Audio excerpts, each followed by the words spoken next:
ዛሬ ደግሞ በጣም ቆንጆና ጣፋጭ ቀለል ያለ የአረብ ምግብ አሰራር ነው ይዤላችሁ የመጣሁት። ብዙ ጊዜ አዲስ ለምትመጡ ከኢትዮጵያ ግራ አትጋቡ። ይህ ምግብ በአረበኛ እንግዲህ አደስ ሐሞት ይባላል ማለት ነው። በአማርኛ ደግሞ ድፍን ምስር በጎመን እንለዋለን ማለት ነው። በነገራችን ላይ ይህ ምግብ እኔ ኢትዮጵያ ሰርቼው አላቅምም። ሲሰራም አይቼ አላቅም። አረቦች ናቸው ብዙ ጊዜ የሚሰሩት ማለት ነው። እዚህ ጋር እንደምታዩኝ እንግዲህ ሽንኩርቴን አቁላልቼ ድፍን ምስሬን ጨምሬ ድፍን ምስራችሁንና ካጠባችሁ በኋላ ሽንኩርታችሁን ነጭ ሽንኩርታችሁን በደንብ አድርጋችሁ ታቁላሉታላችሁ ማለት ነው። ጥብስ ሲል በጣም ስለሚጣፍጥ እዚህ ጋር ደግሞ የታጠበ ድፍን ምስር አለኝ ማለት ነው። እዚህ ጋር ሽንኩርቱን እያቁላለሁኝ ነው። አሁን ሽንኩርቱን አቁላልቼ ጥብስ ካረኩ በኋላ ድፍን ምስሬን እጨምራለሁ ማለት ነው። ሰላም ጤና ይስጥልኝ ውድና የተከበራችሁ የቃና አርሴማ ቤተሰቦች እንዴት አላችሁ? ሁሉ ሰላም፣ ሁሉ መልካም፣ እግዚአብሔር ይመስገን። እኔ ያለው በቸርነቱ በያላችሁበት ዓለም ዳርቻ ሰላማችሁ ብዘት ትረፍርፍ ይበልልኝ። እኔ ጋር ያለ ሰላም እናንተ ጋር እንደሚሆን ተስፋ አደርጋለሁ ማለት ነው። ዛሬ ደግሞ ለየት ባለ ቪዲዮ ነው የመጣሁላችሁ። እሱ ምንድነው? የአረብ ምግብ ነው። ቀለል ያለ ያልተካበደ ድፍን ምስር በጎመን እንዴት እንደሚሰራ አሳያችኋለሁ። ሽስሞ ሀደስ ሐሞት ይሉታል በአረበኛው ማለት ነው። በአረበኛ ሀደስ ሐሞት ይሉታል ማለት ነው። በነገራችን ላይ በተለይ በክረምት ሰዓት ላይ አረቦቹ በጣም ከሚፈልጉትና ከሚወዱት ምግብ አንዱ ነው ማለት ነው። ብርድ ሲሆን የነሱ ብርድ በጣም ኃይለኛ ነው እና ልክ እንደ ሾርባ ነው የሚጠቀሙት ማለት ነው።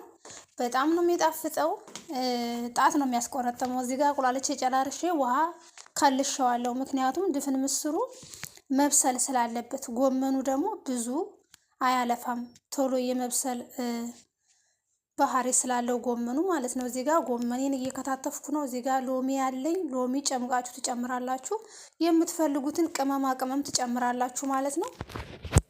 ያው እንደ ፍላጎታችሁ ነው። እዚህ ጋር ሳልሳ አለኝ ወይም ደግሞ የተፈጨ ቲማቲም ማለት ነው። ሎሚ 3 ሎሚ አዘጋጅቻለሁ። ጨምቄ ነው የምጨምረው። ጎመኑን እዚህ ጋር እየከተፍኩኝ ነው ማለት ነው። የአንድ እጅ ካሜራ ስለሆነብኝ ነው። በጣም ይቅርታ ይቅር በሉኝ። እንግዲህ እግዚአብሔር ፈቅዶ ካሜራ ማስቀመጫ እስከምገዛ ድረስ ነው ማለት ነው። አበረታቱኝ፣ ሼር አድርጉልኝ። መልካምነት ለራስ ነው፣ አይከፈልበትም ምንም። የመዳም ዋይፋ ነው፣ እየከፈላችሁ አይደለም። ሼር አድርጉልኝ፣ ላይክ አድርጉልኝ ማለት ነው። እና እንደምታዩት እንግዲህ እዚህ ጋር ድፍን ምስሬን አብስዬው ጎመኔን እየጨመርኩኝ ነው ማለት ነው። በነገራችን ላይ በብርስቶ ብዙ ጊዜ በብርስቶ ነው ምግብ የሚሰሩት አረቦች፣ ሰዓት ጊዜ ለመቀነስ ማለት ነው። አሁን እዚህ ጋር ጎመኔን ቢያንስ 2 ደቂቃ ምናምን ካደበላለቁትና እሳት ካስመተውት በኋላ በብሮስቶ ነው የማደርገው። ብሮስቶ ማለት በ10 ደቂቃ ምግብ የሚያበስል ድስት አለ፣ አሳያችኋለሁ ማለት ነው። በነገራችን ላይ ይህን ድስት ብትገዙ ጥሩ ነው። እዚህ ጋር ሎሚ እየጨመርኩኝ ነው። ሎሚ ከጨመርኩ በኋላ ከዛ የምትፈልጉትን ቅመማ ቅመም ትጨምራላችሁ እናንተ። እኔ የምፈልገውን ቅመማ ቅመም እየጨመርኩኝ ነው። እናንተም ደግሞ የምትወዱትንና የሚያስፈልጋችሁን ቅመማ ቅመም መጨመር ትችላላችሁ። ምክንያቱም የሰው ፍላጎት የተለያየ ነው። እኔ የምፈልገው ቅመም እናንተ ላትፈልጉ ትችላላችሁ። እዚህ ጋር ሳልሳ ወይም የተፈጨ ቲማቲም እጨምርበታለሁ። እዚህ ጋር ጨው እየጨመርኩኝ ነው። እዚህ ጋር ደግሞ ሳልሳዬን በውሃ በደንብ አድርጌ አዋህጄ ጨምረዋለሁ፣ ሁሉም ቦታ ላይ እንዲደርስልኝ ማለት ነው። ዝም ብዬ በማንኪያ ላረገው ብዬ ግን አይዳረስልኝም ብዬ በውሃ እንደዚህ ታሟሞት በኋላ ጨምረዋለሁ። እንደምታዩት እንግዲህ ቅመማ ቅመሜን ጨማምሬ ጨርሻለሁኝ። አሁን 1-2 ደቂቃ እሳት ካስመተውት በኋላ ይኸውላችሁ ከለሩ ራሱ በጣም ነው የሚያምረው ማለት ነው።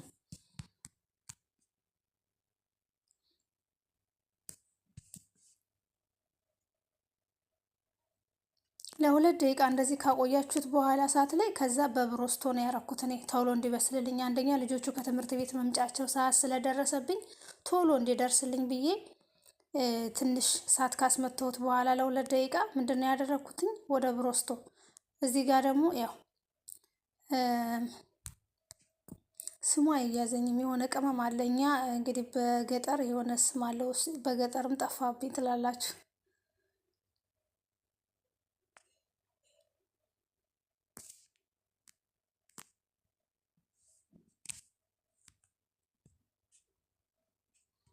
እንደምታዩት እንግዲህ እዚህ ጋር ከሁለት ደቂቃ ከሶስት ደቂቃ በኋላ እንደምታዩት ጎመኑ ሙሽሽ ብሎልኛል ማለት ነው። ከአሁን በኋላ ምንድነው ማድረግ ያለብኝ? በጭልፋ እየቀነስኩኝ ወደ ብሮስቶ ጨምረዋለሁ። ብሮስቶ ማለት ድስት ነው፣ ግን በ10 ደቂቃ ምግብ የሚያበስል ነው። የፈለገ ጠንካራ ቢሆን ከ15 ከ20 ደቂቃ በላይ አያቆይም። ለምሳሌ ቀይ ስር ልቀቅል ብትሉ 25 ደቂቃ 24 ደቂቃ በቂ ነው ማለት ነው። ቀይ ስር ድፍኑን ቀይ ስር ማለት ነው። እና ይሄን ድስት ራሱ ብንገዛው ለሁላችንም ይጠቅማል ማለት ነው። እዚህ ጋር እንደምታዩት እንግዲህ ብሮስቶ ላይ አድርጌዋለሁ። ብሮስቶ እንደነገርኳችሁ አሁን 10 ደቂቃ አቆየዋለሁ ማለት ነው። እዚህ ጋር ግጣሙ እንደዚህ እንደምታዩት ነው። በነገራችን ላይ ለገጠር በጣም አሪፍ ነው፣ ለጥሬ ድስት ማለት ነው። የራሱ ሰዓት አለው። ሰዓቱ ሲያልቅ ራሱ ይዘምራል፣ ራሱ ይጮኋል። እዚህ ጋር እንደምታዩት 10 ደቂቃ አረግበታለሁ ማለት ነው። ልክ 10 ደቂቃ ሲሞላ ራሱ ይጮኋል። ከዛም በኋላ አጠፋዋለሁ ጋዙን ማለት ነው። እና በነገራችን ላይ ይህ ድስት ለሁላችንም አስፈላጊ ነው ብዬ አስባለሁ። የሚገርማችሁ እኔ ስጦታ ተሰጥቶኝ ለሰው ሰጠሁትኝ አለማወቅ እኮ አንዳንዴ። ምክንያቱም የዛን ጊዜ እኔ ስራው ምንድን እንደሆነ አላውቅማ። አሁን ነው የተረዳሁት። ምግብ መስራት ስጀምር ምናምን ነው የእሱ ጥቅም የታየኝ ማለት ነው። በወቅቱ ጥቅሙን አላውቅም ነበረ። ለሰው ሰጠሁትኝ፣ ስጦታ ተሰጥቶኝ ነበረ። እና እንደምታዩት እንግዲህ በጣም በሚገርምና ደስ በሚል ሁኔታ ምግባችን ደርሷል። ይህ ምግብ በተለይ በክረምት ነው አረቦች የሚበሉት። በጣም ጣፋጭ ነው። በጣም ደስ የሚል ምግብ ነው። ሞክሩት፣ ትወዱታላችሁ። ላይክ ሼር ማድረጋችሁን እንዳትረሱ። አበረታቱኝ ማለት ነው። ወዳችኋለሁ፣ አከብራችኋለሁ። በሌላ በአዲስ ቪዲዮ እስከምንገናኝ ድረስ የሳምንት ሰው ይበለን። የምትፈልጉት ነገር ካለ ኮሜንት ላይ ያስቀምጡልኝ። ታዛዥ ነኝ፣ መልሳለሁኝ ማለት ነው። ኮሜንታችሁን መልሳለሁ። ብቻ እናንተ የምትፈልጉት ነገር ካለ ኮሜንት ላይ ያስቀምጡልኝ ማለት ነው። መልካምነት ለራስ ነው። ላይክ አድርጉልኝ፣ ሼር አድርጉልኝ። ይቅርታ በድጋሚ በማለቴ ማለት ነው። ምክንያቱም የሚሰራን ሰው ስናበረታተው የስራ ፍላጎቱና የስራ ሞራሉ ይጨምራል ማለት ነው። ባይ ባይ።